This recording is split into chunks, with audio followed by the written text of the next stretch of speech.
For our Monday afternoon, we had very hot conditions for most of the area, and then some thunderstorms started to develop. We didn't have anything severe, but that risk was there with all the heat that we've had this afternoon. The sunshine is starting to come out for us here in Savannah with just some cirrus clouds in that view filtering out the sunshine as we head into the later evening hours. We did make it to 95 degrees here in Savannah. Some locations further to the south were a few degrees hotter. Jessup actually making it to 100 degrees, but starting to cool off now in the areas that did have that heavier rainfall down into the 80s for Savannah, but south of Interstate 16, most spots stayed fairly dry. 98 degrees for Baxley. Jessup cooling off to 93 because of some storms just off to the east, but Hinesville cooling off to upper 80s, 85 degrees for Richmond Hill. Factoring the humidity, still feeling a bit hotter as we head into the evening hours, but that will become a greater concern for tomorrow. Viper radar scanning the skies. Most of the activity closer to home has been able to die off. Still watching some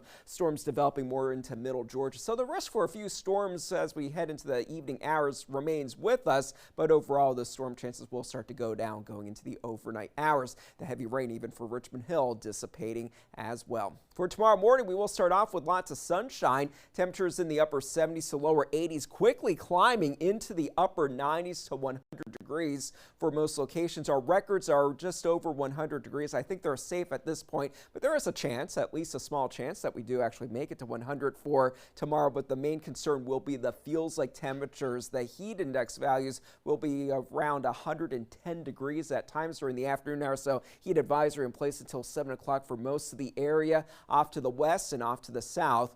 That will be until 8 o'clock tomorrow. So definitely stay cool and hydrated, limiting your outdoor activities to the early morning hours before temperatures really heat up. We are expecting heat index values for most of the area in excess of 105 to over even 110 degrees for some locations.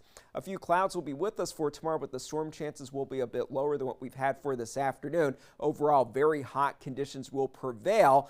For Tuesday, same thing for Wednesday until a frontal boundary moves in during the later part of the day, which will help to initiate scattered showers and storms. And with temperatures still making it into the upper 90s, there's a chance that we might have a few strong and severe storms developing, with straight line wind being the primary concern. For tonight, we will have a few stray showers around, definitely staying on the warmer side, upper 70s to lower 80s. And then for tomorrow, a very hot day is expected. Actual air temperatures making it into the upper 90s south of Interstate 16. Several spots have a chance of making it to 100 degrees for the high temperature, with, of course, hotter heat index values. For the boaters, south wind during the afternoon, 5 to 15 knots, giving you seas around 2 feet. So not a bad day on the waterways. Storm chances increasing for Wednesday just a bit, still in the mid to upper 90s for those highs. A little drier for Thursday and Friday, closer to where we should be for those high temperatures, but with a few more storms for Saturday, Sunday, and into next Monday, temperatures return to normal. All right, we'll appreciate that. Thank you so much.